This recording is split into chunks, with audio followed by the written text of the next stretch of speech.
Look cool to make a bunch of money, bro. Oh shit, we just made $1,000 overnight. You know, I could sit here and I could give you the secret sauce, whatever it may be, but do what you know you need to do without fear. I think I handled it well. I didn't agree with you. Yeah. I'm trying to get cancelled. You're gonna get cancelled, bro, not me. The problem is everyone goes in losing, but just think of winning, that's it. And everyone stops before they win. Give me $10,000, I'll literally pay you $15,000 in a week. You want to do that now? I'm fucking down. I'll judge you if you do that. I'm sure you guys would judge each other for sure. Yeah, 100%. And that's a great thing too. My net worth has probably 10x since I last met you guys. You used to be a fat fuck, now you're looking absolutely shredded. You guys are running a podcast, you've been all around the world, you're meeting all of these amazing people, and it's literally just because you decided to bet on yourself and move forward.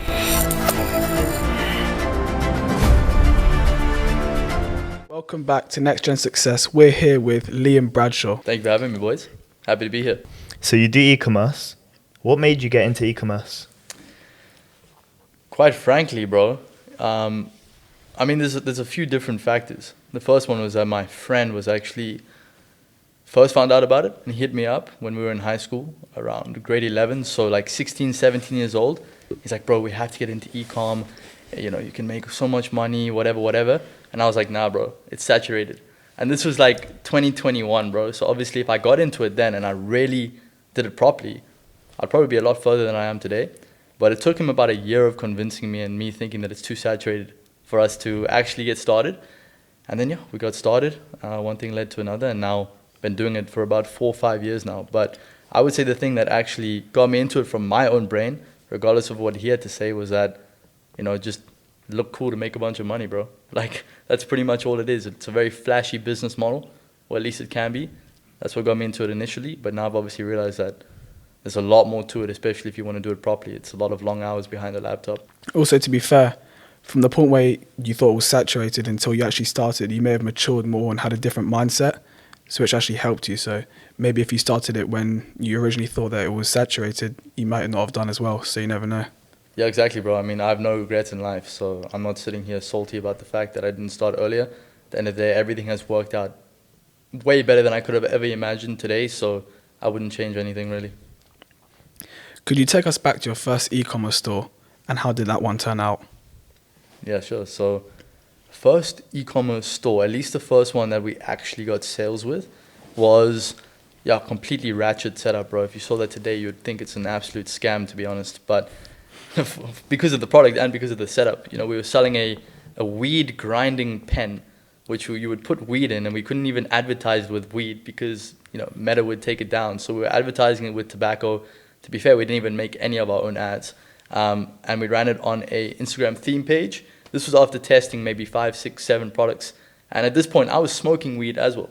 So me and my friend, we'd go to his place, and we obviously had the mission of getting a product up and running. But we also were addicted to weed, bro. So it was literally like we were waiting, and our urgency to get the work done was so that we could smoke after. So it's to like fund the addiction.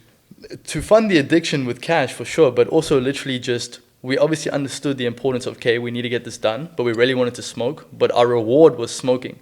And of course, you know, the dopamine system knows that that's the reward that you're going to give yourself, and it made us so motivated to actually put the work in those couple of hours that we were sitting down and working before we were smoking, which sounds so bad. I wouldn't recommend anyone to smoke, but it just, yeah, I mean, if you have a long-term vision and you know that if you do this and it will lead to that, if you do X and it will lead to Y, if you're clear on your vision, it's going to give you that motivation. Whereas my short-term vision was obviously to smoke weed, right? And that's what gave me that short burst of motivation. But if you have no long-term vision, you don't know what you actually want, how are you going to be motivated to wake up every day, day in, day out, without knowing when it's actually going to work out? So, little side note there. But anyway, we just finished up our store. We paid an Instagram theme page, maybe $50 to promote it on their page. And we smoked up, we went to bed. We woke up in the morning. I think I actually went back home. I had school the next day. And we had around $1,000 in sales. I was like, oh shit, we just made $1,000 overnight. And I'm from South Africa, so that's literally more than a teacher earns in a month. Mm-hmm. So I walked into school feeling like an absolute G, man. And you know, that gave me my first little blink of success and made me realize that all of this shit is possible. But we've evolved, you know, 100 times since then, of course. Mm. Yeah, it's like you were saying as well with having a long-term vision. It's like putting a address in a sat nav Because if you go somewhere and you get in a car, you drive, but you have no sat nav to tell you where you're going, you're probably not going to go in the right direction. Yeah, 100%. Like you need to have a North Star, you know? Yeah. But did you have a secret weapon that you found in e-commerce that contributed to your success? You know, I could sit here and I could give you the secret sauce, whatever it may be, but honestly, like I said, even back then, I tested literally maybe 5 or 6 products before we had that first initial little blink of success. So I would say, honestly, the secret weapon is to just commit to something and never have any intention of giving up, you know? If there's proof of concept, if someone else has done it, all you need to do is figure out the steps, and you do that by trial and error, really. You know, you can get basic guidance, you can have the, you know, like you said, you can have navigation, you can have like a basic route you need to go. But along the way, there's going to be tolls, there's going to be roadblocks, there's going to be roadworks. And you only figure that out once you actually start moving. Talking of short-term goals, most people chase like short-term goals, quick money. What was your method to creating something more long-term and sustainable? Yeah, for sure. So, I mean, I've had a lot of pump and dump brands in the past, and I've made really great money from it, and it's really changed my life. But at the beginning of this year, end of last year, I really found myself in the position where, like, I wanted to have a brand that I could wake up every day and build, you know, for the long term and potentially exit. And the whole structure is completely different. For one, we applied leverage way earlier on. And I mean leverage in the form of labor, in terms of people, and in money, you know, using money as leverage, investing back into the business, and just growing and growing and growing, and coming into it with the mindset of a product can never die. You know, we had a little point in around May, June, where, you know, we weren't making that much money. We had almost a negative month. Thankfully, this whole year we haven't had a negative month yet. But in around June, we almost had a negative month. Like, margins were very, very slim. And I was honestly thinking, like, this product is dead. You know, and a lot of people will have that. They'll catch a trend, they'll ride it up, and it will die, and then they'll look for the next thing. So that's number one, is just having that. Or number one is obviously the leverage thing, so that you're building a massive system that can kind of run sustainably without you. Number two is having the mindset of a product can't die. If it starts going down, it's not the product. It's literally not the product. It's literally comes down to your systems and your ads. Most likely, you've already pumped 100 grand through one winning ad. It's starting to fatigue because everyone in the market has seen it, and you need new ads to break into a new market. So, yeah, I think that's honestly been a game changer for me. It's just, this product is not going to die. How can we implement the right infrastructure to make sure that we're scaling again? Mm-hmm. And where do you see the future of e-commerce going? Do you think they'll start integrating more AI into it, or do you think it's here to stay, this is how it is, it's the future?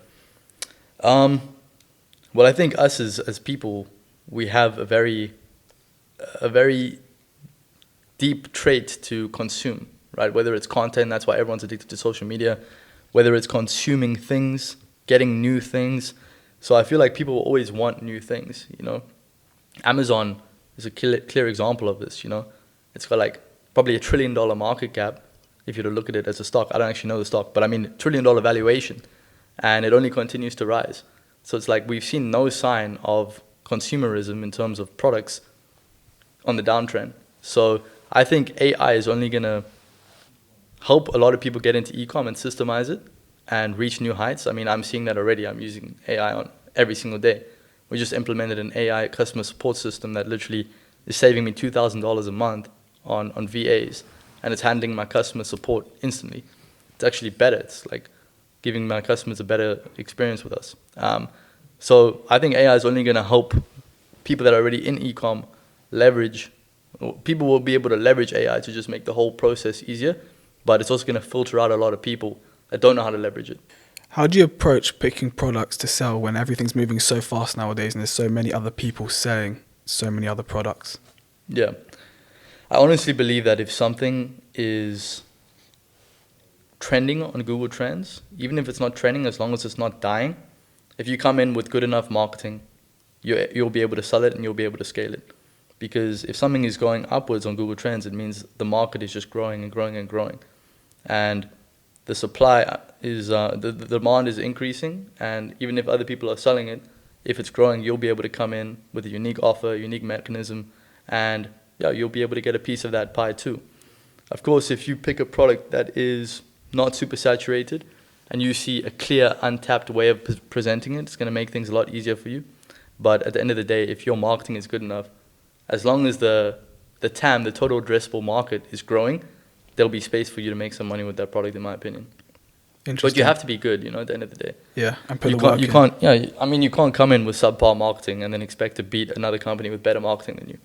You know, I mean, full transparency, how I found my current product is it popped up for me as an ad on Instagram, a competitor. I was like, you know what, that's pretty cool. That's a pretty cool product. And I looked at the ad library. It was subpar. They weren't really running any, you know, super good ads, but they were making money. The social media was growing. I've literally found the product on the Chinese market, on AliExpress, got a quote for it, super, super well priced from China, you know, obviously listed it, ordered it in, made ads myself that were better than what was already running from that competitor, and instantly we're profitable and we're just able to scale from there. So Yeah, it's just like a marketing competition nowadays. If your marketing is better than the competitors, you'll win. yeah, exactly. And you might not win instantly, and that's the thing. It's like you have to be willing to put some money on the line to get data and to get learnings, because what you might think is amazing ad, Meta might not think the same. You know, at the end of the day, it comes down to what Meta thinks and what you do with the data that Meta gives you. Yeah. And I wanted to move on to kind of your success. How do you personally define success? I think it comes down to your values. Like I was saying to you before this podcast, you know, I've got a friend who is in Sweden. He's making amazing money, but he's tied down to the location. But he's extremely happy. You know, someone might look at him and be like, you know, he's making good money, but he can't move. He's not successful. But that's coming from the point of reference that freedom is a value to you. So for me, my values are material, love, and freedom. You know, material as an achievement. You know, so as long as I know that I'm waking up every day and I'm progressing and not retracing, that's an aspect of success to me. As long as I know that my family's good, I've got a good relationship with the people around me, and I feel love, that's success. As long as I know that I'm able to pack my bags, I'm able to leave and go wherever I want in the world and do it effortlessly, that's success to me. You know, I think it really comes down to figuring out what your values are. And you can do literally a values test on this, and that's something that a lot of people don't do, is they don't actually know what motivates them. They just see other things online, they see people with nice cars, whatever it may be, and they start to believe that these are the things that they want. But they haven't taken a single second to just sit with their own thoughts and figure out, okay, what's actually important to me? You know, if I could choose anything in this world right now, what would I choose if no one was watching? Yeah, I mean, it's literally the oldest piece of self-improvement advice in the book in history is to know thyself. And it's something that a lot of people neglect, you know. They go for the, you know, the morning routines, the things that don't really move the needle as much, but they don't even know what they value, you know. So I'd really strongly encourage anyone here to just take some time every day to figure out what you value and understand that can change too, you know. Yeah, with the values, I feel like so many people see stuff online and see other people doing whatever they're doing, where that's more successful than them, and they'll buy a car they don't like to impress people they don't like, just for the sake of it, instead of actually doing what they truly like and truly want. They do what impresses other people, which I just think is a shame. So what's the point of making money you're basically making money to impress other people. You should be doing it for yourself and your cause, I guess. Hopefully it's a good one. Yeah. But You yeah. can judge it by their spending as well. Like when you see people here popping bottles and spending ridiculous amount of money, so other people can see them doing it. Yeah. But I think what it really is the outside influence coming into their head instead of thinking, okay, what do I actually want? Listening to what other people, I mean, you've got social media nowadays. Everyone thinks they want a Bugatti. I mean, a Bugatti is quite cool, but... Yeah, exactly. It is cool, you know. I think it's cool as well, but I don't value a Bugatti, and I don't base my actions off of it. I know I don't need a Bugatti. And a lot of that, you know, a lot of these realizations come from actually experiencing it yourself. I've bought certain things where I thought it would make me happy and it just didn't. And that's obviously given me, you know, a more concrete point of reference to make these points. But yeah, now I go into the mindset of things like, let's say I want to buy a new watch or something. It's like, I know for a fact it's not going to make me happy, but it's still something that I want to do as a token of my achievement. You know, it's like it's a trophy at the end of the day. It's not something that I need, and it's not something that I'm working towards. It's just it serves a different purpose to me, you know. At the end of the day, like you said, like spending copious amounts of money just for no reason. A lot of it also comes down to status, you know. Like maybe a lot of these people actually value status, as opposed to, I think it's different to valuing what people think about you, you know. Like sometimes people do stuff intentionally for status, and that gives them access to opportunities that not having status wouldn't. And then it can be a business play, you know. Then it can, you know, help them in the dating field, whatever it may be, you know. So it's more intricate than a lot of people think, I think. Mm. How many different businesses have you owned before seeing success? Yeah, dude, I mean, if we're talking about specifically e-com, like the amount of products that I've tested is probably over 50, I would say. And that's, you know, products that have actually built a store around, got an ads, put them into the ads manager, and put some money behind it. So if we're talking that, I wouldn't even consider those businesses, though, to be honest. Businesses, you know, I've also ran an agency before, social media marketing agency, which I took pretty seriously, to be honest. So maybe 2 or 3 businesses, but way more failed attempts, which just failed so miserably that I wouldn't even consider them businesses. What would you say is the main reason those failed? Lack of skill. So Lack of skill and lack of perspective, you know, to understand what's going on and how to change things. Do you think a good approach for someone who's 17, 18 years old who wants to start a business, do you think they should spend their time learning before they start a business, or do you think they're going to make moves faster if they start the business and then learn from their mistakes? Most definitely the second option. Learn from your mistakes, but actually learn from them, you know. Because you can learn by the book and apply things while you're learning from the book as well. But the main thing is application, you know. As long as you're learning from your mistakes and applying them again and making iterations on your previous attempts, that's where you hit gold. Because you're just iterating on your, like, let's say you've got a bow and arrow, you're trying to hit bullseye, but your arrow's all fucking wonky, you know, and it's like keeps going off to the left or to the right. Like there's probably something with the feather at the end that you just need to fix, and then it's going to go more straight. You know, maybe this is a bad example, it's just the first thing that's coming to my mind. But like, if you just keep shooting and it keeps going to the right, it's going to keep going to the right because there's literally a problem with the arrow, which may be your skill set and the way that you're doing things, you know. So if you take every attempt and you learn from it, you reflect, you know yourself, you know why you're doing certain things, why you're unable to instill certain habits, that's when you actually strike gold, and you get there gradually, you know. Mm-hmm. No overnight success is actually ever overnight success, you know. Yeah, it's work. It's a compounding effect of skills and experience. So optimize for experience, really, in my opinion.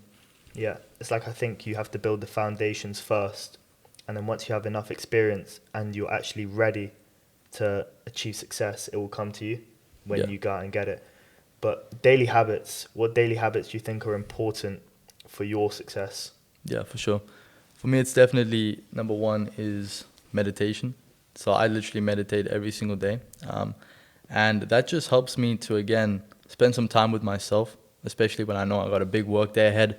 I'm going to be speaking with my team. I'm going to be stuck behind my laptop.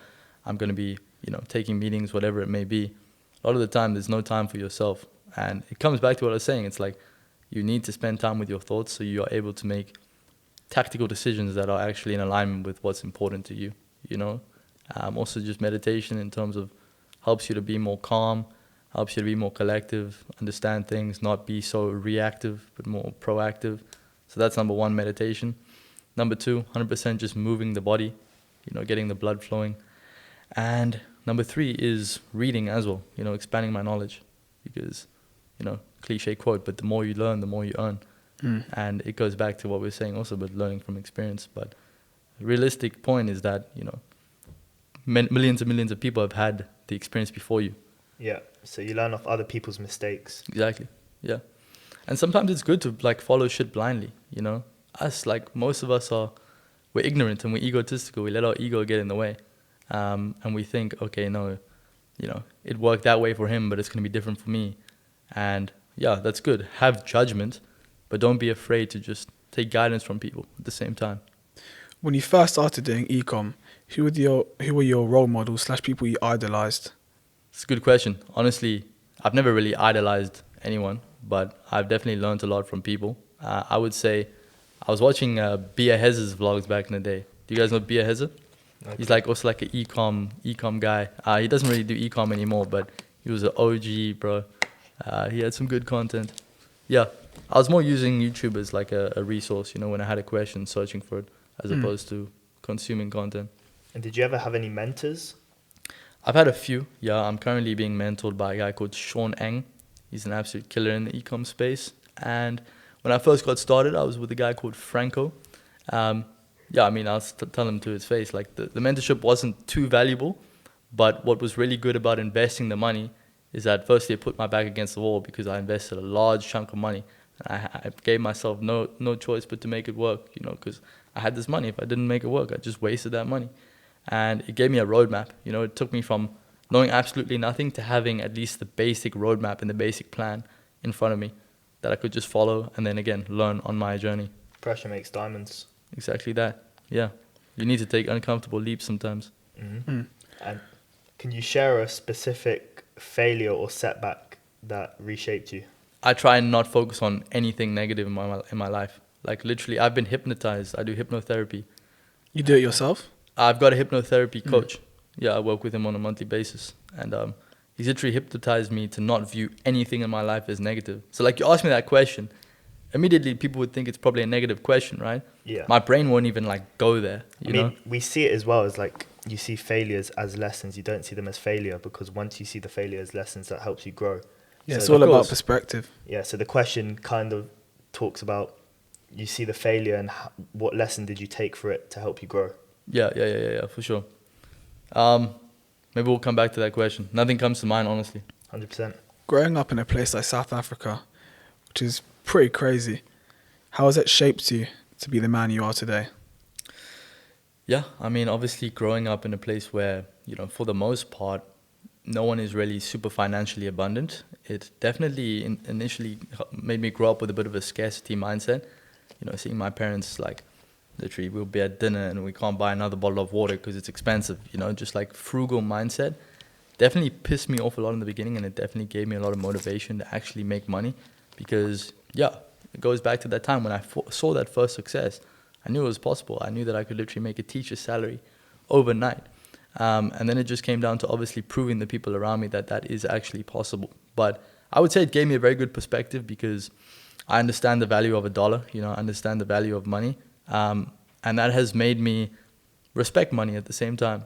You know, I feel like money is some sort of energy. It's something that needs to flow and it needs to be intentional. You need to be intentional with it. And yeah, it's definitely helped me to just respect money, if that makes sense. So you started e-commerce when you were in school. Yes. What was your school background like? Yeah, I mean, I grew up actually doing very well in school initially, but it's because I was always a hard worker. So I would go home and I would study really hard. And at least in, you know, primary school, so like up until 13 years old, my grades were always really, really good. When I got to high school, I got into, you know, a few bad habits and stuff like that. So my grades started dropping a little bit, but I also started realizing that this is bullshit, you know. So I started just caring less. But I would say I always upheld myself to a certain standard too. So I never just completely didn't give a fuck. But it definitely got to the point where I wasn't putting in as much effort as I was before because I was focused on other things. You know, I was making money at the same time too. And funnily enough, like when I was really focused on business, you know, that obviously comes with needing to be dialed in other aspects of your life. You know, your habits, what you're doing, where you're putting your time and energy. I actually got really good grades when I was making the most amount of money in e-com in high school. Like one of the best that I'd done in high school. So it's really interesting. That's something to think about. How come? How come you did the best in high school when you were making money? I would say a lot of it comes down to, like I said, the habits that I had instilled in myself during that period of time. Because, you know, I was juggling high school, final exams, and then also making money with e-com. Like, I needed to be very intentional with where I was putting my time, which is obviously a fundamental trait that you can take into your life, whether you're in school or not. Always be intentional with where you're putting your time. You know, it's the only finite resource that we have. But honestly, now that you ask me about it, I would say maybe the confidence. You know, like I was getting a good confidence boost when I was making good money in high school. And I wasn't making anything crazy, you know. I was maybe doing $2,000 to $4,000 a month profit. But like I said, like that's pretty impressive as a South African. So my ego was definitely inflated, and that confidence carried into my school as well, into me feeling good, waking up, and yeah, that's why like I'm going on so many tangents, but bro, like No, that's fine, bro. Carry on. confidence is so important, you know. Like I had something that was making me feel confident and it made every other aspect of my life better. So it's like, before you're trying to build a business, like, work on fucking respecting yourself, man. Like, how are you going to build a business and lead a team if you can't even look in the mirror and feel respected? You know, and that comes from the basic things, like basic stacking of wins. Because if you can't do it, like, how are you going to build a business, you know? Agreed. What does maximizing life mean to you? Maximizing life means identifying the areas of your life which you could reach max potential and doing everything in your power and aligning with that maximum potential version of yourself every single day. So, comes back to values again. I know we're going in circles with this, but it's obviously a very prominent topic in a lot of these questions that you're asking me, because I do believe it's very important, you know. If my value is health and fitness, I need to make sure that I'm maximizing that aspect, because there's no uncomfortable feeling that you can experience that compares to untapped potential. Knowing you could have done something better and not doing it better.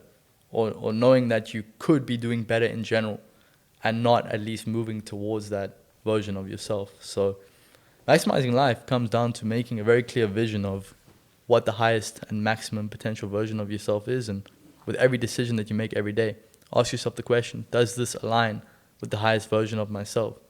If yes, go for it. If not, maybe you should rethink that decision. With the maximizing potential, I saw a clip, I'm not sure who it was, don't quote me, but he was saying something along the lines of, let's say you're just like a school teacher, you die, you go to heaven, and God says to you, if you would have put in more effort, you could have been like an Olympic athlete, you could have been like something so great, but you decided not to. You decided not to go for the goals that you wanted to go for. You decided to not put the effort in, and it cost you your dream. I think everyone should just put the max in. Might as well. If you're gonna do it, you may as well put all the effort in. Yeah, and it's like some people might just be like, okay, but why does it matter? You know, like this school teacher died anyway.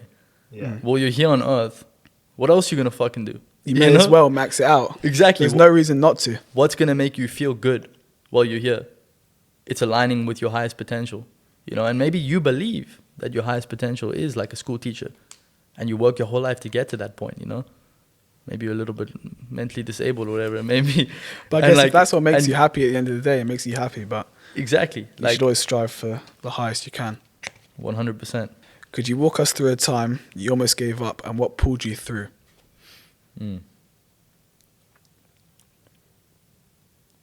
Boys are asking these questions, but the answers don't exist in my mind, man. I've never, ever thought about giving up. Like, there's never been a point where I've thought about giving up, because what was I going to do? You know, like at the end of the day, I have a standard for myself, and giving up essentially means betraying myself. How is anyone ever going to trust me with anything if I can't trust myself to uphold myself to a standard? You know, so I think the easiest way to just keep pushing is to ask yourself the question, what else am I going to do? You know, and am I okay with bringing myself down to that level?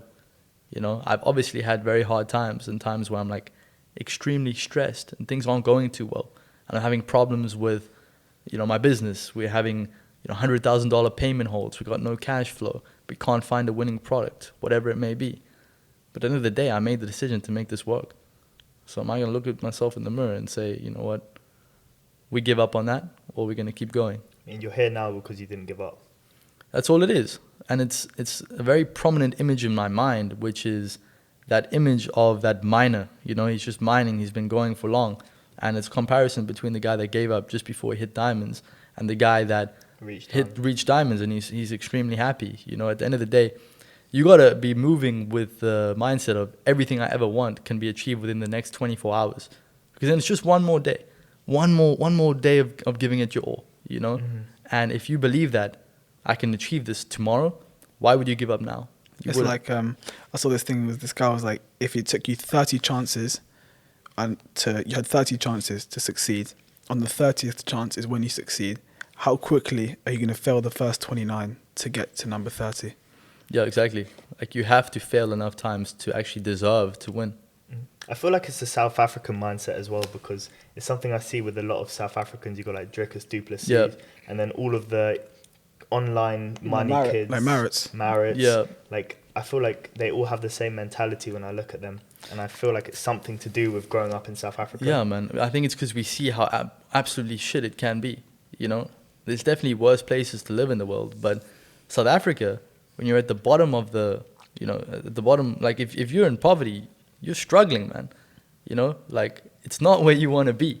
You know, so I think it's also maybe just knowing how bad things could get, that it's like why would I give up? You know, realistically, if I had to go work at McDonald's in South Africa, I'd be making 250 euros a month. Like, where's that gonna take me? It's gonna put me in a shithole apartment, feeling dirty, Stuck in feeling South hopeless, Africa. being in a very low energy level, and stuck in South Africa. And you're not even moving forward. I mean, you're trading your time for money instead Yeah. of building something for later. And like I said, it's given me that perspective growing up there. You know, because realistically, like, especially in the Western world, bro, it's super easy to get comfortable there. Because what's the worst case scenario? Like I said, you can get a job at McDonald's, you can get an apartment, you can have your friends, and you guys can all pretend like things are fine. Or in England, the government pay for you to live and eat. Exactly, literally. exactly. So it's actually not a good thing, I believe. You know, Yeah. it's led to a lot of men being way too comfortable. So to evolve that question then, when you've hit plateaus, what have you done to get out of the plateaus when you've either burnt out or you're struggling to find a product maybe? Yeah, it's very interesting, to be honest. Most of the time when I'm burnt out, I like to think that I'm self-aware enough to give myself time to maybe just rest for a couple of days. Maybe I'll go on a little travel vacation, and I'm always still working, but it's not as intense and hands-on. And oftentimes I see those as celebratory events as well. You know, if I'm going and traveling, or maybe I'm having a party. You know, maybe I'm going out to the club and I'm having a good time with my friends, and oftentimes that is like a really good reset for me. If I haven't drank, if I've been super locked in for like 3, 4, 5, 6 months, and then I go out and I have a massive party with my friends, I'm probably going to be hungover the next day and I'm not going to want to work. And that's like an instant reset. And it's usually a matter of like, okay, let's go hard as fuck again now, you know? Yeah. And we've been speaking a lot about South Africa now. We're kind of making it sound bad. But from what I've seen, it looks very, very cool. So what Yeah. do you usually get up to in Cape Town when you're not focusing on your business? Yeah, man, honestly, like there's so much going on there. But also it's the place that I've grown up. So I would say I'm probably relatively tapped in to, you know, the events that are happening. Honestly, for starters, man, it's a extremely beautiful place. I've traveled obviously to a good amount of countries now, and every time I go back, I'm just amazed by the beauty, and I actually fall in love with it more. So if you ever go there, you know, you'll see that, especially in Cape Town City, just the diversity that we have. You know, you can be chilling in your penthouse looking at a beautiful view, then you can go down, head to the beach that's 10 minutes away. Then just 10 minutes away from that, you can hike up Lion's Head Mountain and go on a beautiful hike, again see another beautiful view. You can do 20-minute drive through to Stellenbosch, and you can be in a wine farm sipping wine. You can ride up the other side of the coast and go to Cape Point, you know, the most southern tip of the world.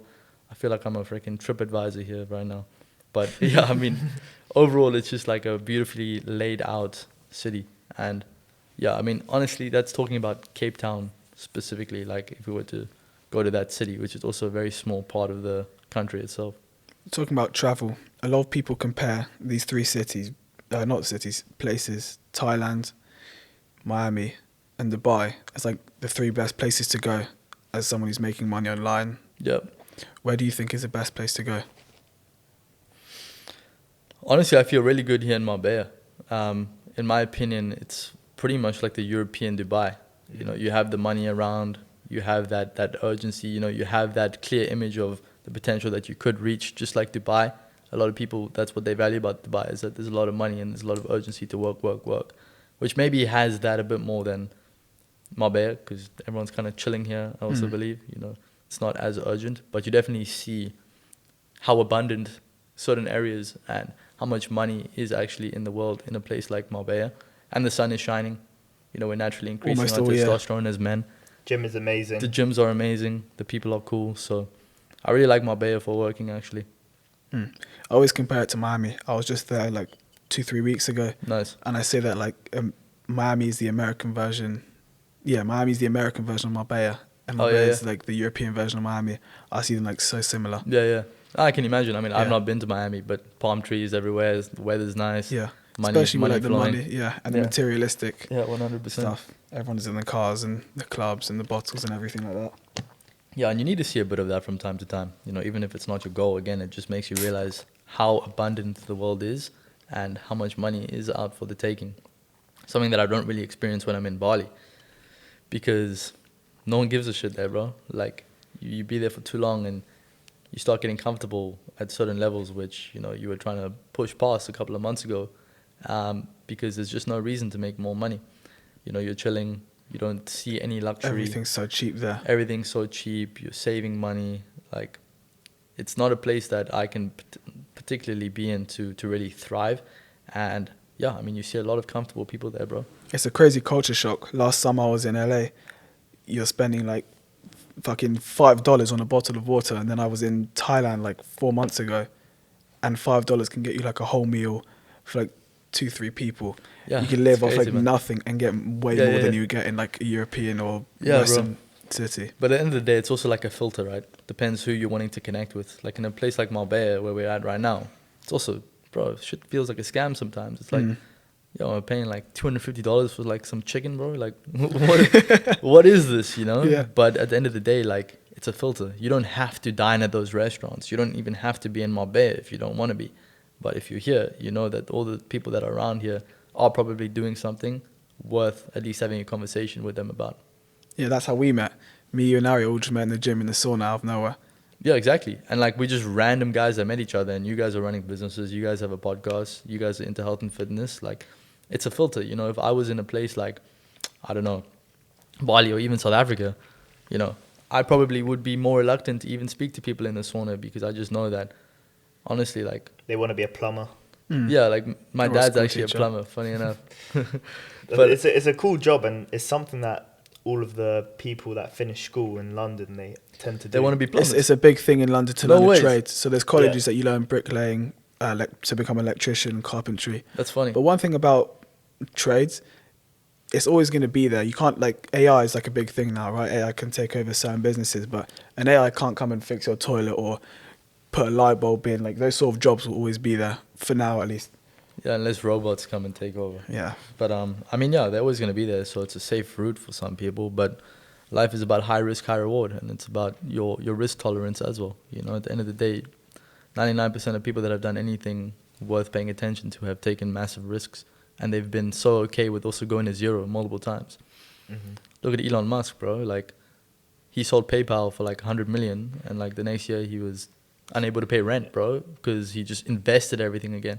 You Yeah. know, he was acting like a brokey when he had like just sold a company for hundreds of million or like 100 million. And now he's one of the richest men in the world. There He's you Yeah, got an that- insanely high risk tolerance, and he doesn't care about going back to zero because he backs himself. Kind of reminds you, like, it sounds ridiculous, but bamboo. I don't know the exact stats, but when bamboo's growing, it spends almost all the time growing underground. Yeah, I think it's even years underground, and then within a few days, it sprouts up to like 10, 20 feet. So it's all about that, the time you spend before building everything, for it all to pay off at some point. yeah, and being detached from the outcome. Oh fuck, just met some water. You're good. Being detached from the outcome, you know, because realistically, like, yeah, you can have time frames and you can have targets, but you don't know when it's gonna actually work for you, you know, and you have to be detached from that. Because literally, what you guys said about that e-com situation in the beginning, I think you said it, like, even if I started e-com earlier, maybe it wouldn't have been the right time for me, you know. Like, realistically, you just need to wake up, control what's in your control.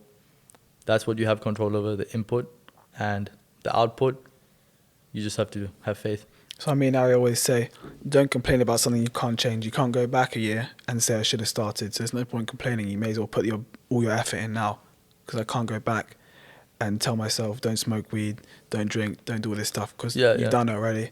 It's something you have to deal with. So just sort it out now. There's no point waiting. Yeah, and also learn from that perspective. It's like, the best time to plant a tree was 1,000 years ago, 100 years ago, So if you've had that experience before, you're like, damn, I wish I started earlier. Apply that principle to the rest of your life, If you figure out if you want something, if you want it, take action immediately. And if you're overthinking, take action immediately. Yeah. Because Day you're one gonna take or one day. you're gonna take an overwhelming amount of action where it's literally gonna immobilize the rational mind. And yeah, my best lessons and changes came from stupid things I did in the past. Yeah, 100%. So that's where it comes from. That was like the turning points were from stupid decisions. But I wanted to go into this. What's the best piece of advice that you ever received, and what was the best piece of advice that you ever gave? Don't do drugs, kids. Man's putting me on the spot with these questions. The best piece of advice I ever received. Bet on the Springboks. Huh? Put your money on Springboks.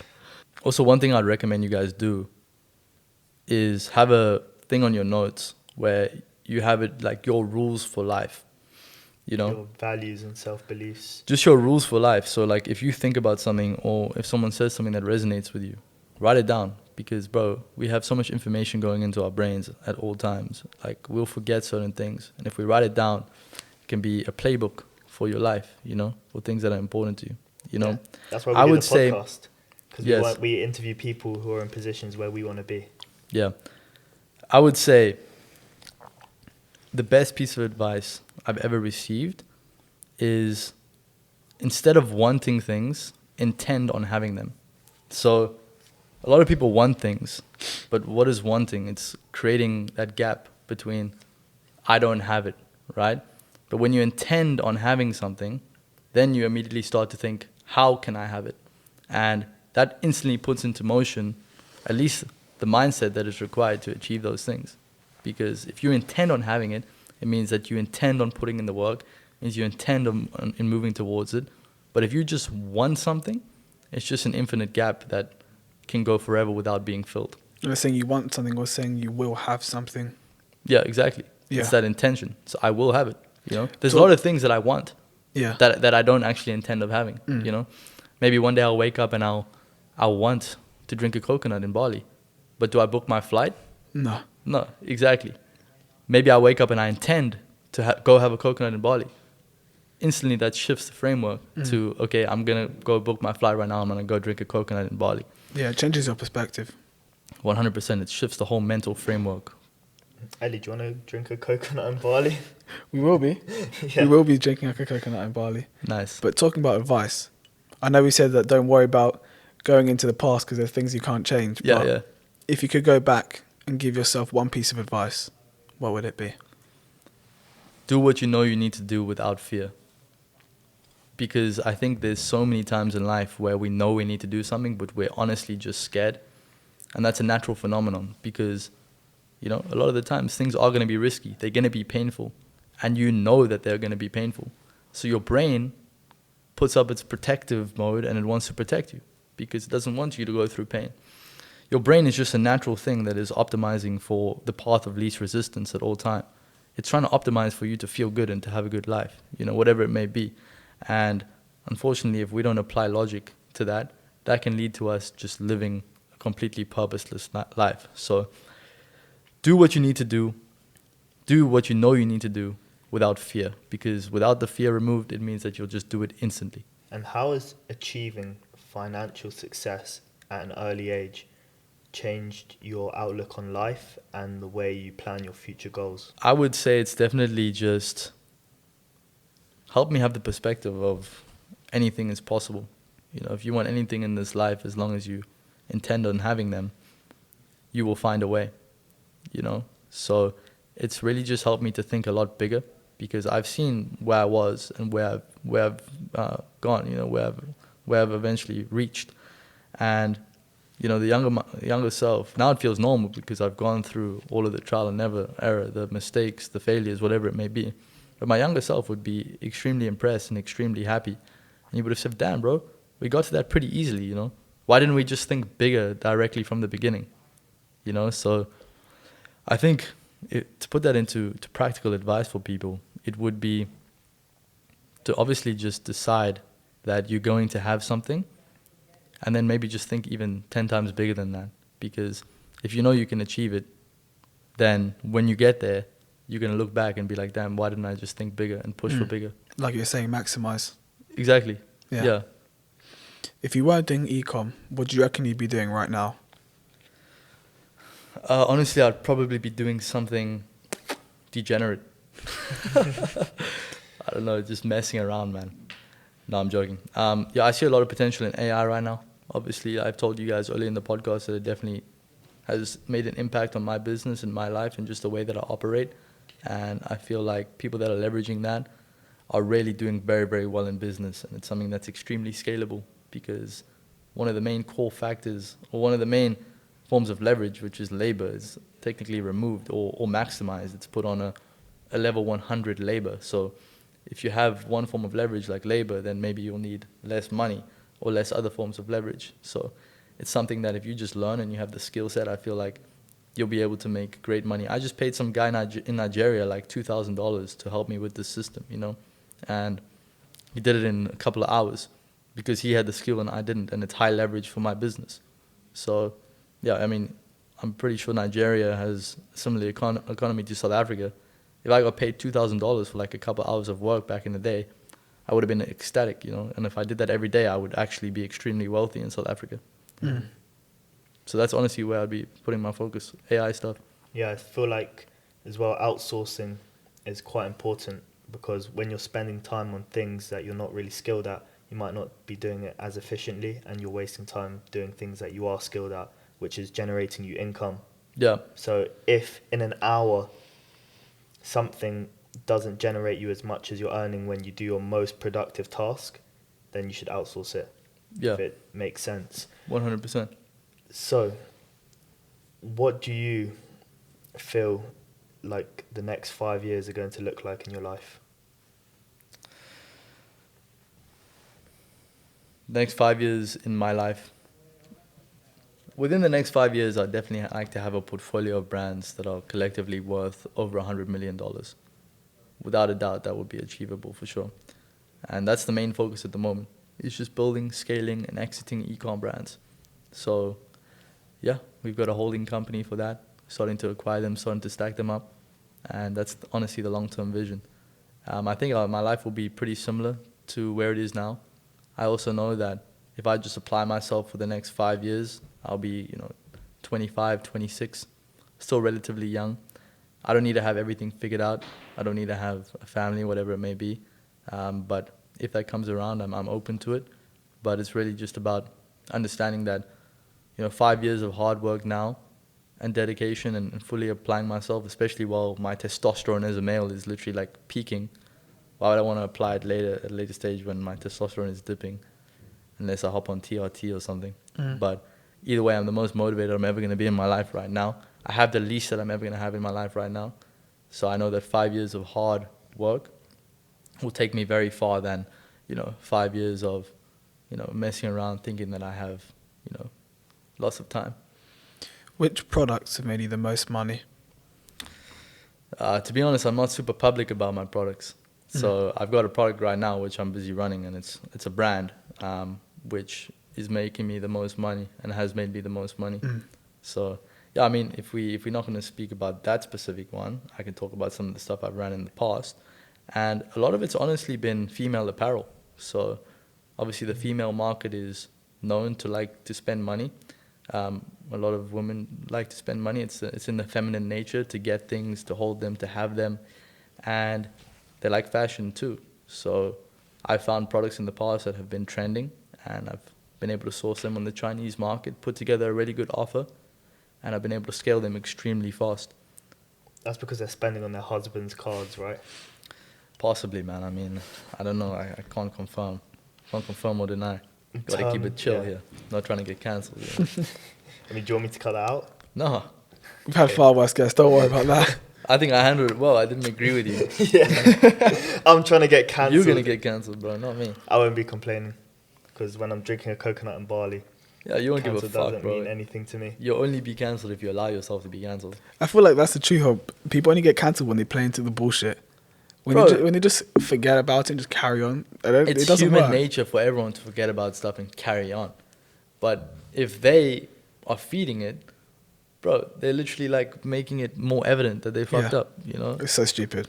And then people want to drill them more because people like venting, bro. And Mm. it's an outlet for someone to vent and call you a piece of shit. But realistically, Yeah. it's got nothing to do with you. They're just mad because their husband doesn't like them or their wife doesn't like them or they're not making the money that they want to make, you know? So when you get cancelled, realistically, no one will really care in like a couple of days if you just don't pay attention or if you just start doing something else, you know? Just continue making content or, yeah, Yeah, like when divert the attention. when some white dude says the N word on a stream, does it really affect anyone watching? Not really. But does it Their life make isn't going to TGR change. a lot of money? It makes TGR money, yeah. Yeah, exactly, Yeah. bro. What was the first ever big purchase that you made? I would say probably this watch. I mean, it's nothing crazy. It's about $7,000, but it's a Cartier Santos. And yeah, I mean, honestly, I had been wanting a watch for a very long time. And this was an exact example of where I didn't quite think it would change my life. But what was very interesting is that I was looking between two different watches. I was looking between this one and a Rolex Datejust. Rolex Datejust was like a couple $1,000s extra. And I decided to go with this one. Not because of the price, but I just thought it was more timeless, and I thought, you know, it would be something I can give to my kids one day or whatever it may be. And when I bought it, I went home and I just didn't feel like buying a watch anymore. And like, it's because I literally got it out of my system, you know? And it's like, all I ever wanted was a nice watch. It was on a pedestal, whatever. Then you check that box. And then I checked the box and I thought, before I bought this, I thought maybe I'll come back in a few months and buy the Rolex. I haven't even thought about it once. You know what I mean? Fair enough. And like I said, now it's really shifted my mindset to just be something that I can buy as an achievement. I can buy as a token of my achievements, of my wins. And it's something that I can also use to hedge against inflation. You know, it's just a store of value at the end of the day. I didn't really buy this. I just took money out of my bank account and I put it on my wrist. Changing it. I just Yeah. converted it Your into money's on your something wrist else. right now. Exactly. It's still my money. I can liquidate this tomorrow and I got the cash back. Yeah. So, yeah, honestly, I'd recommend everyone to buy a nice watch. Like, if you have the money, just cop it because to state as simple as well, it's going to make you feel good. And you may not lose money on the watch. Like I just had some money that I put into a Rolex, and some people are like, "Oh, you're such an idiot." I'm like, bro, first of all, I've made a bit of money on it, which wasn't the point anyway. Yeah, But exactly. then it's also becoming, it's like an asset. It's going up in value. I'm not losing money on it, and I get to enjoy it because I don't enjoy seeing numbers on a bank account on a screen. It makes no odds to my life. No, But exactly. I get to enjoy You're not gonna wearing use it and looking at it. And you got this money in your bank account. It's literally just losing money to inflation. Like, Yeah, you're actually losing money. It's Bro. not spending the money. And like we've said, money is a form of leverage, you know? It's like, I'm leveraging this money to feel good, to like have status, to have guys maybe come up to me, start a conversation, yo, I like your watch, whatever it It's a may be. conversation starter for sure. And also, I like it. So I Yeah. put it on and I feel good. I go into the world with a better attitude, you know? Not solely because of the watch. It's just this tiny incremental change, which is more beneficial to me than having an extra $7,000 in my bank account. And like I said, what I was saying is money is leverage, right? So it's like, why do you have cash just sitting in the bank account doing nothing? It's like having workers that work for your business or employees and they're doing nothing. Yeah, it's like having a car that you don't drive. Yeah, exactly. Yeah. Or you have like some guy in your company that you pay $1,000 a month, but he only makes you $1,000 a month. It's Yeah. pointless. He's completely redundant. That's actually a very good way of putting it. Yeah. Yeah, I mean, with watches in general as well, I mean, you can travel to the other side of the world with it and sell it for about the same price. So it's also a Universal good way. value. It's universal value, but it's a good way of, like, for safety, if you had to leave the country tomorrow, you can take your watch with you. But like Tristan And- said and, it, if like there's the last flight, there's no seats left. If you just give like the guy at the door a fucking Rolex, he's not going to say no. He's going to let you on the plane. Like, bro, gonna be an like expensive if I just go like fucking this, seat take though. the watch. The guy's taking it at the end of the day. He's not going to give a shit. Yeah, that's Especially if true. it's worth like tens of thousands. Definitely in South Africa. Yeah, for sure, man. If you get to leave with it on your wrist, but Yeah. Well, no, Yeah. but to be honest, in South Africa, like, people are so disconnected from that amount of luxury that you might have a $5,000 watch or a $50,000 Daytona. They couldn't tell the No difference. one knows the difference, bro. yeah. You're just as much as a target with like something like this as opposed to, you know, $100,000 RM or something. Yeah. Well, you put an RM on, they probably think it's like some plastic kid's toy. Exactly. There's so many bro. people I've shown RM to, they go, what the fuck, that looks like a kid's toy, why would you spend money on that? I'm like, you don't understand, but it's worth a lot. 1 second. Yeah. I'm just going to tell them to be quiet. They're being hella loud. Go smack them, bro. Puss clapping. Puss club them, bro. Yeah, should we run something like that back for the Yeah, pod or not? is there anything you'd If like it's to talk not- about? If it's not natural, like, we can have a natural conversation. I mean, yesterday we filmed the pod with someone, and after the podcast, we carried on talking for like 2-3 hours. No, it was and more than that. We finished a pod Yeah. at like, what time? We finished at 7 and until He was here until midnight. like 12, 1 in the morning. Well, I'm sure we'll do that now. I don't know if you guys have plans after. No, we've got nothing after this. Happy Yeah. to chill, Maybe get some food or something. for sure. How do you balance reinvesting your profit from your e-commerce store to paying yourself and enjoying the fruits of your money? Yeah, honestly, the thing is, with ecom, especially from what I have experienced, for one, it's just having a long-term vision. So it's like, yeah, cool, you might have had a 50K month, but then are you gonna spend that 50K for the whole month and then not have any cash flow to scale for the next month?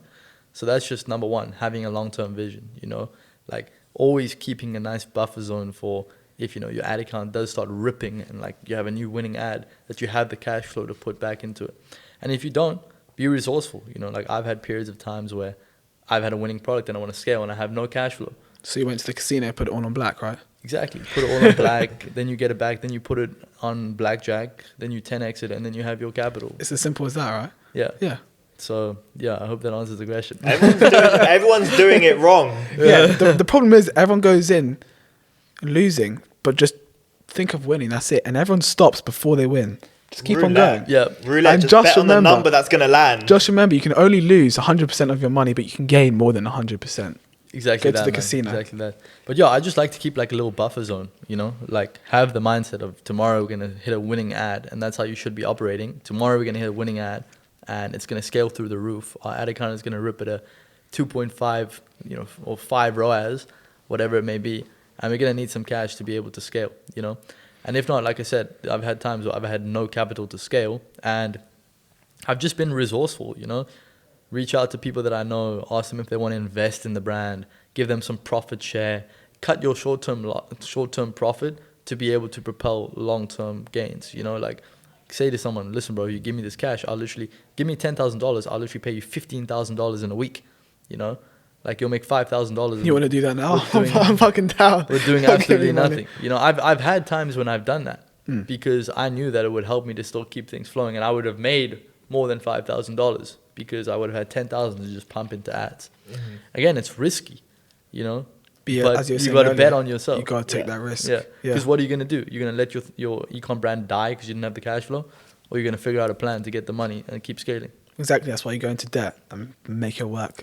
Bro, Somehow. Donald Trump was $1 billion in debt Yeah. at this stage, and now he's a billionaire now. Yeah, of course. And that's the best way. I mean, we're not giving the best advice right now. No, we're not. But I mean, again, like we're looking at people that have done the things that we're trying to do, and we're 100%. learning from them. You know, if Donald Trump was willing to go into $1 million in debt and come back still, like, how are you scared to, you know, borrow $500? Literally. You just have to make it work. I Yeah. feel sometimes when you put yourself in a worse situation, you end up doing better because you have to get out of that situation. That's exactly what it is. It's fire on your ass. If you have Yeah. no reason to work hard, a lot of the times you're not going to. You know, After Marbella, where are you going? back to Cape Town, Nice. back to So where the sun is shining. summer. Yes, Summer exactly. always when you can move around. Just chasing the sun, huh? It's always summer, man. I haven't had a winter in like 2 years. You don't ski, snowboard? I never know. I obviously want to, but you I, should, bro. yeah, It's the fucking best thing in the world. yeah, I can imagine. Yeah. I used to skateboard a lot, so I'm sure I absolutely Yeah. love that. Yeah, everyone that skates, because I used to skate, I was never into like going to the park and stuff. I used to just cruise around. But everyone that I knew that skated, when they came with me to snowboard, they were fucking insane. Yeah, dude. Really good. Well, we Yeah. need to make it happen, boys. You should do it, bro. It's Yeah. a great sport. 100%. Maybe, yeah, you can show me around the slopes. 100%, bro. Come to Val Thorens with me and Ariel in February. Where's It'd be that? sick. It's France. Ah, nice. Ski slope in France. It'd be sick. Cool, Oh, cool, this cool. is We crazy. can make it happen, for Mm. sure. Run up another pod on the mountains. I mean, I wanted to do the pod outside here, but the cameras weren't having it. Yeah, just white out, too bright for the cameras. Yeah, I can imagine. Yeah. Yeah. To be fair, we would have been sweating. It's hot out here. Bro, talk about sweating. One of the last podcasts we did in here with a guy called Luke Arlem, E-commerce, you start with e-commerce. e-commerce guy. Oh, yeah? Yeah, we didn't know how to use the aircon. When I tell you we were sweating bullets, I was just taking my headphones off, moving all this shit around. I was wet, bro. Wait, no, like, shit. And I was drenched, bro. I was so bad. But yeah. So we'll go from being really hot here to freezing in Val Thorens. That'd be pretty cool if you could get one on the mountains. That'd be sick. 100%, and that's also one of the things that I'm really grateful about with making money is like, winter is nice from time to time. You know, it's about having that contrast. It's about, again, having that perspective. Sometimes you can get pissed off with the heat. This applies to anything in life, you know, like you can get used to the luxury, whatever it may be. Like, give yourself some perspective, you know. So being able to dip into winter and leave when I want to leave is one of the things that I'm most grateful for with having location freedom, you know. Yeah, 100%. I feel like you might as well try and enjoy winter while you can, especially the sports it has to offer. Because one day everyone will be at a position where they can't do sports like that when they're too old and frail. You may as well enjoy it right now. I mean, if you try and you don't like it, at least you know you tried it. Yeah. Better to try and know you didn't like it than be Speaking at a about stage sports, in life. right? Yeah, sports or just enjoying what the world has to offer. Yeah, you know? 'Cause exactly. someone may be like, oh, I don't want to spend $5,000 going to Bali or something like that. But then when they're older, they may regret it and be like, I should have spent that $5,000. It was only $5K. But there's nothing they can do about it now. Yeah, yeah. At the end of the day, like, it's very easy to stay comfortable with things in life, but trying new things only will teach you what you do and you don't like, you know. So it only teaches you more about yourself, and you'll like the things that you do like even more, I would say, you know. And you might find new things that you do like. So the world has a lot to offer. I'm a big advocate for that, just seeing what the world has to offer. Just to discover, yeah. And being authentic to yourself, you know. Like, if you like snowboarding and I come snowboard with you and I don't like it, I'm not going to pretend to like it. And I'm not going to be offended if you don't, you know? Yeah, because you like it. Because I like it. You don't need anyone else to like it. Exactly. If I enjoy it, I enjoy it. If you don't, then you don't. Literally. This leads on to my next question, actually, perfectly. We talked about being comfortable and we talked about sports. So, what is your position on martial arts? You mean, what is my perspective on it? Yeah, or position. Like, have you done it? Have you done it? Okay. I've seen maybe you've done boxing before. Yeah, I've trained a bit of boxing in the past. Yeah. I've been doing private lessons for a while. I've never had a fight. I've just done sparring and stuff like that. And yeah, I mean, it's been one of those things that has been very impactful for me. Just basically knowing how to throw hands has been, it definitely gives you a different type of confidence that just lifting weights doesn't, Agreed. you know. But it's not confidence in the sense of, for me at least, it's not confidence in the sense of like, I feel comfortable speaking to people, speaking to women, whatever it may be. It's more of an inner confidence. It's knowing that yourself. Yeah, it's challenging yourself, and it's knowing that you're mastering a very primal interaction, you know, which is combat. Our ancestors have been doing combat for thousands of years, whether it's man and animal or man on man, and that's something that's only recently just gone away. So we still have a lot of that in our genes, I can imagine, because if our great grandfathers or just our ancestors were worried every single day, or at least aware every single day that they might need to fight for their life or something, that's something that's deeply rooted into our genes, you know. So I feel like it feeds into something which is very natural as well. Also, that gives you a different perspective when you're walking around, you know, like understanding what can be done to you and what you can do to someone, instead of just saying, oh yeah, I'll swing and I'll knock him out. It just gives you a different perspective on fighting and hurting someone as a general, and getting hurt as well. I think there's a statistic on that, like, I don't know the exact number, definitely a lie what I'm going to say, but it's really high up there. I would say like 80% or 90% of men believe that they'll win in a street fight. Yeah. But the ones that actually do it are really low. Yeah, but because only one person can win in a street fight. So if 90% of men believe that, then 50% of them are wrong. Yeah. You know? Mm-hmm. Yeah, I mean, and we've seen that happen. Yeah, we've seen it done ourselves. Yeah. Yeah, and honestly, not been the 90%, although we were at one point, but no, yeah, 100%. Well, what you'll find is once you start training combat, you'll realize, like, damn, I might actually get fucked in a street fight. Yeah, 100%. Like, these guys are way better than me. I don't know what I'm doing. I said it yesterday. We were recording a podcast, and I was saying when I first started Muay Thai, I've done a bit of jiu-jitsu, never my favorite thing. But when I found it too gay, personally, Oh, for real? I couldn't take it. Yeah, I got dude's legs, dude's face in between my legs. I couldn't stand it. But when I first started Muay Thai, I said it to people. I thought I was the shit, right? I was doing the pad. I was like, yeah, I'm fucking this, and now I'm good. First sparring session where I got the shit like beaten out of me. It was so humbling. That now, like a few years later, I'm a lot better. I'm in the gym, my fight gym, and some like big dude comes in, right? Like tall man, not like skinny, big guy. And my coach pairs me up with him. And I said to him, we can go hard and we can go soft, right? If you don't have to hard spar.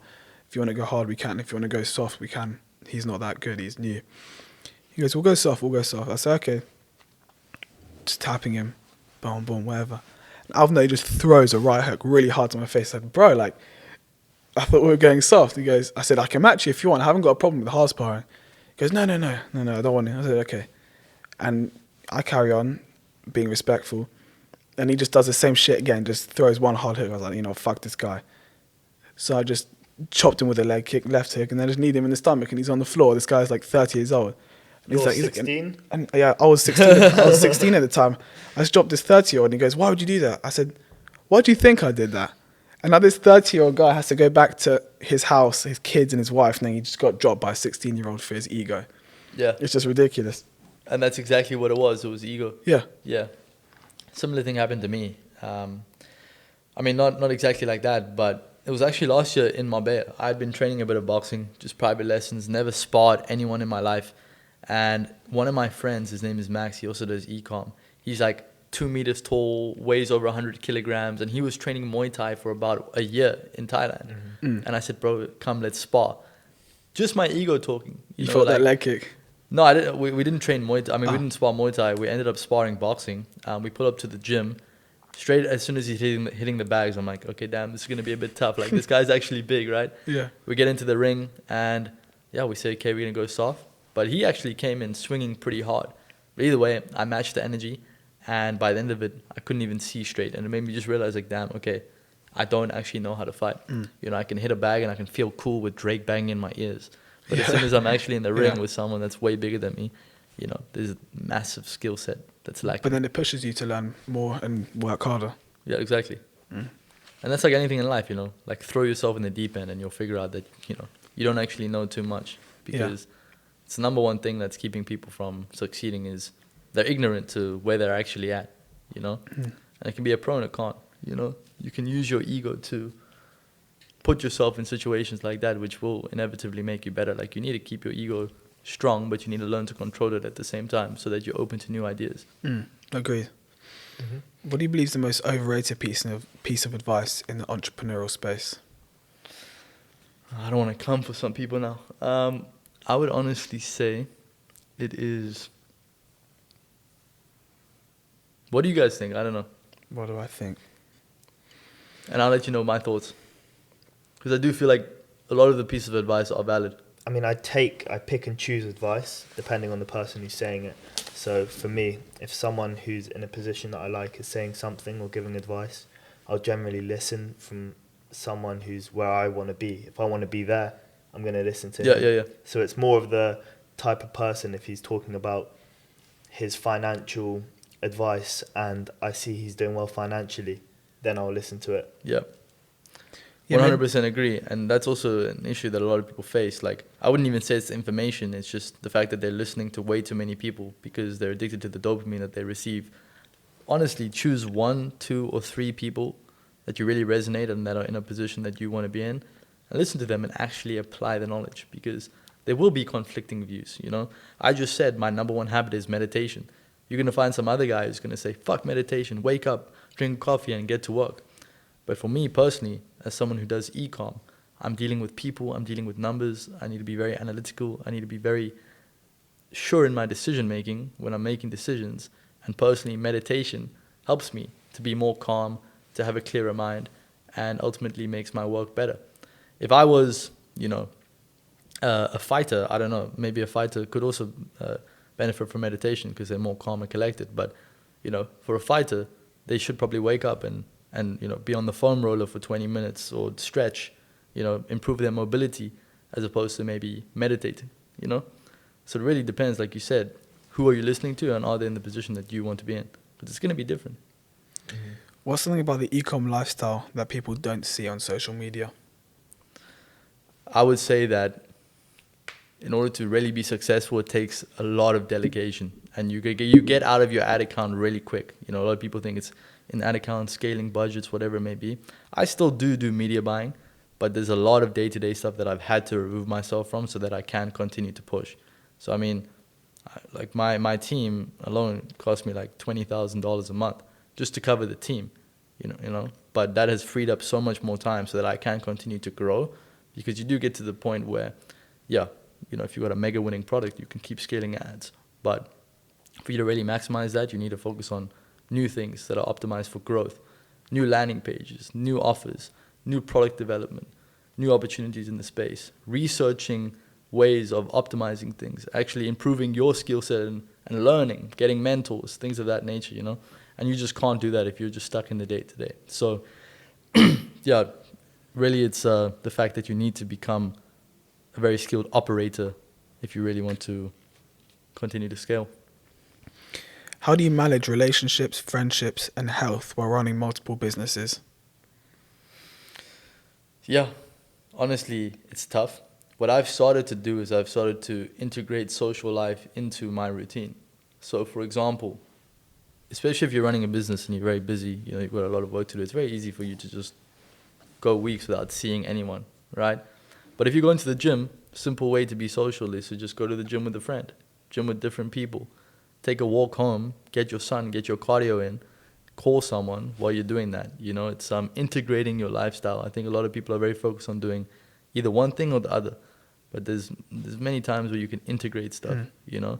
Instead of driving somewhere, take an Uber and call someone while you're in the back of the Uber. Like, create the space for yourself where it's effortless for you to, you know, stay in touch with these people and and keep these relationships alive. And a lot of the time, it's also not even about keeping these alive, you know. A lot of success comes down to what can you remove from your life, you know. At the end of the day, like, if you've got 100 friends, cool. You don't need to call 100 of them. Just figure out, like, what's the baseline thing you can do to stay in touch with them. Maybe it's sending a message once a week. And then that's just what you do, right?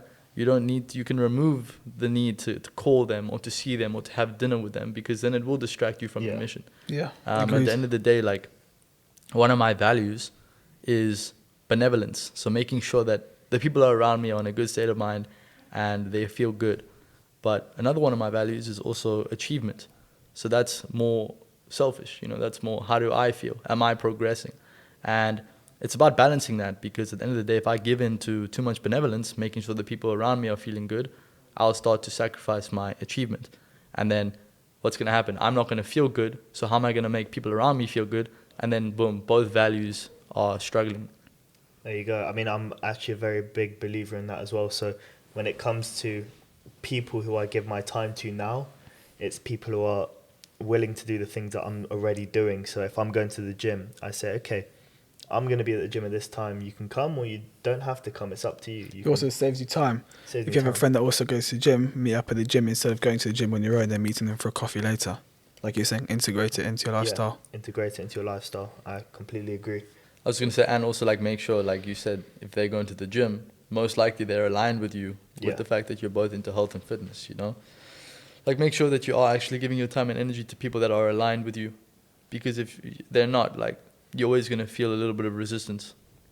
Yeah, and absolutely, like with me and Ellie, we can probably go a couple months without saying a word to each other, but we know that when we meet again, it's going to be exactly the same as when we started. No, not really. We're both going to progress. Yeah, but it's like, but the relationship would be the same. Yeah, because your values are probably the same, you know? But also, we're not needy people. We don't need to call each other. We're not like these girls who need to call each other every day. We're like, oh, we've got da-da-da-da-da. Bro, I can not call this guy for a year. It's going to make no fucking odds to my life when I see him after, because we're just going to catch up then. Yeah.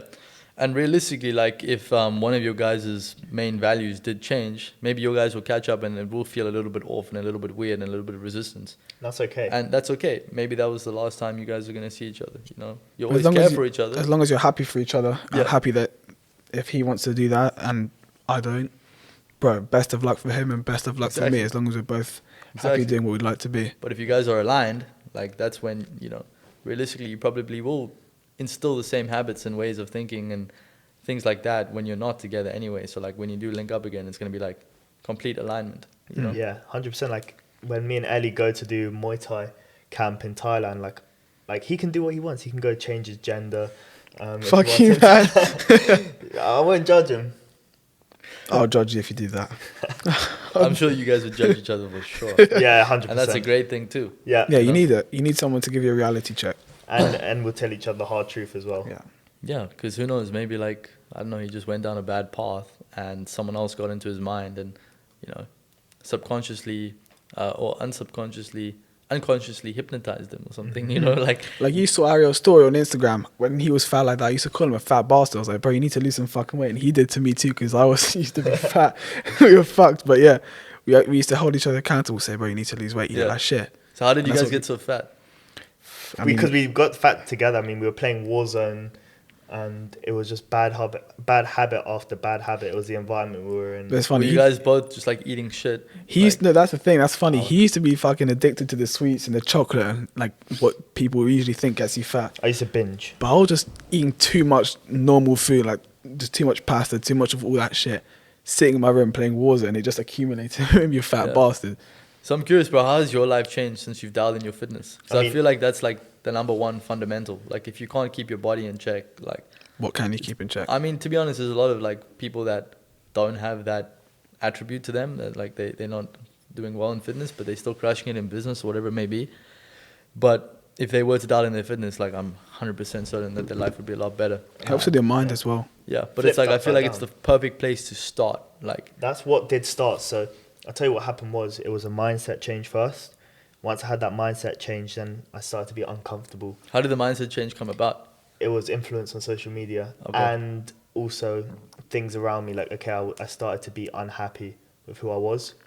And that's what made me uncomfortable. So I had Yeah. to take immediate action. So taking action straight away, I think it all changed in a day where I just flipped it.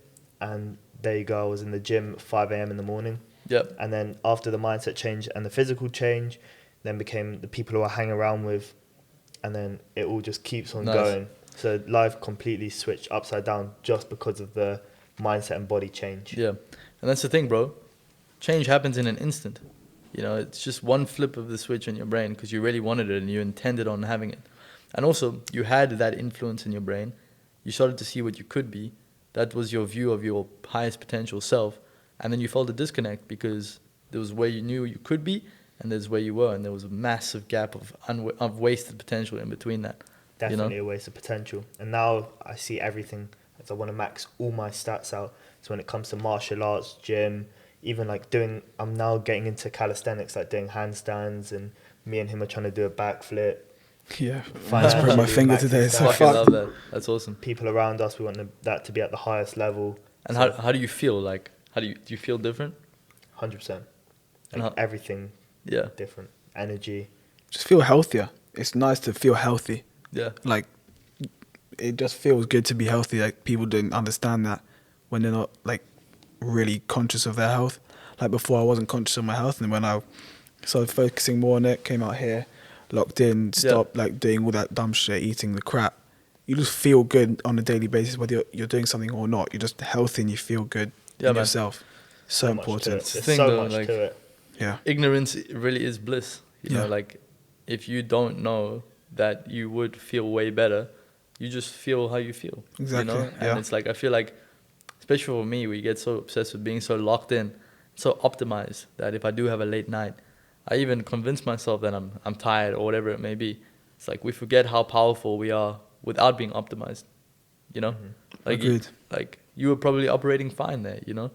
But now if you had to suddenly gain all this weight, and even if you maybe ate like a bar of chocolate, you'd probably feel like shit now. Yes, I mean, when I eat one bar of chocolate, then I might end up binging because that's like from my past habits. Even now, would you say? Even now, Oh, really? I end up binging badly, but like I Still definitely regret. know. The regret is very, very high, and the lock-in comes back way stronger. And I'll make sure like this isn't the end. Like there's still more to keep going. Yeah, I know that regret is the worst. I mean, you eat chocolate, but then I might have a day where I have like 6 meals or some dumb shit like that, and it's like, bro, why do I have to go to bed? I'm like, there's nothing I can do about it now. I'm just taking all these calories in, and it's just not going to go where I want them to go. Yeah, It's not exactly. going to make me any bigger. It's just going to make me bigger here. It's just not worth it. It's like, fuck's I sake, mean, man. one thing they do say is they're saying that if you get on the wrong train, then the longer you stay on that train, the higher it's going to cost for a return ticket. So you may have gone down the wrong path, Yeah, but you may as well so- get off it as quick as you can. Yeah, one thing I do a lot, which I find is when I eat one chocolate bar, I've gone down the wrong path. I might eat a couple more because I know I'm not going to have any again. And that's just going to make it longer for the journey to come back to where I need to be. Yeah. So your mindset is like, okay, fuck, I like relapsed. Let me really enjoy it Yeah, now. yes. Because I know I won't do it for a while again. Hmm. Yeah. But it's not the right thing to do, and I'm trying to change that. But it's not like he means it. It's just kind of how it is. Yeah. Once he starts binging, he just gets momentum and it keeps going. But then you It's- regret it Yeah. so bad. Yeah. But I kind of forget it as well. So whenever I end up relapsing, I'll completely forget about everything and I'll put all my focus into like Yeah. doing the best at binging. So I'll go for 10,000 calories. Like no one's going to stop me from eating 10,000 calories. If I have one chocolate bar that's 300 calories. I'll On go a for roll. 10,000. He's on a That's roll. Is it actually that bad? Like 10,000 calories. you'll have like 10 bars. Bro, I'll tell you a No, story. not 10 bars, like more. I'll tell you a story. Fuck, you know, bro. you know Ferrero Rocher, the chocolates and the gold. Yeah. So he was at my house. This is when he was like peak, like kid looked like a sumo wrestler. I was fat as well, but like, so it was like 2 a.m. I don't know if you remember this. It was 2 a.m. We were playing Xbox on the ground floor, right? My brothers had come home earlier. 2 boxes of Ferrero Rocher, the share packet. If you guys don't know what it is, it's like that big for these little like chocolate balls. If it's a share pack, it's big enough for like 5 people. How many balls are in there? Like, Fucking A knows. mental maybe amount. 50, maybe more. The box is like that big, and there's the whole tray. So they came back with the chocolates, 2 boxes of the share pack. Me and Ariel see them late at night. We're like, oh, we'll have 1 or 2. Crack open 1 box. I have 1, maybe I had like 4. Ariel has 4. I said, Ariel, like enough now. We're gonna end up going through the box. Goes okay. Sitting down playing Xbox. okay, fine. I see this guy walk away. I'm like, where you going? Water. Oh, okay. I realized he'd come and gone 4 or 5 times to get water. I go back. Both boxes are gone. Each box is like that big. The amount of calories in there is for like what? 10,000+ calories? So you were just stuffing them in your mouth. Like, Bro, Stuff it. like- Like, it's a challenge. Bro, if I'm going to do something, I'm going to do something well. I'm going to do it to Yeah. the He highest. just sent it. Like 10 people's worth of chocolate all in the space of like 25 minutes. It's crazy, bro. And it's just dopamine at the end of the day. Yeah. It is. You know? It's a drug. Yeah, it's an addiction. Well, it's a drug because it's dopamine that gets released when it tastes good in your mouth, and it's a temporary pleasure.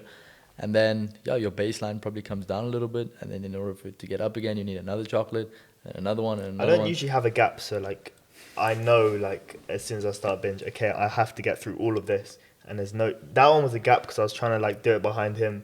Yeah, but maybe But- it's because you didn't have the faith in yourself to stop. So No. you knew if it was there, you're gonna eat it. Yeah, You're gonna have to 100%. throw it away, which you probably don't want to do because I've done that before. Yeah, I've that's done what that he used to do. before. He used to, if Bro. there was junk in the house, he would, instead of just like not eating, he would actually just throw away and just stop his chances of even having it, because Yeah. if it's not there, you can't have it. Yeah, But then it's about having the self-trust as well. Like, obviously, as you build habits, you know, okay, I trust myself now to be in an environment where there is shit and I'm not going to eat it. And Yeah. I have proved myself more times than I failed myself now. So, Yeah. Well, I mean, at the end of the day, you do want to build the habit of not giving into these impulses. So, I mean, if you have a phone addiction, like, make it easy for yourself in the beginning. You know, like, don't put your phone next to you while you're working. Put it in another room. I'll just say, thank you, boys, for having me on the podcast. Pleasure, man. It's Nice really to have you amazing on. to see how far you guys have come. And I think that that's just a testament to show how much can actually change in such a short period of time. If I were to speak about me personally, you know, my net worth has probably 10x since I last met you guys. And that's just in 1 year, you know. You used to be a fat fuck. Now you're looking absolutely shredded. You guys are running a podcast. You've been all around the world. You're meeting all of these amazing people. So you guys are doing really good things. And it's literally just because you decided to bet on yourself and move forward. And you're only going to keep that momentum growing. So I guess for the viewers, it's just start now. Do what you know you need to do without fear. And let that momentum start to compound. you close off Well on that. said.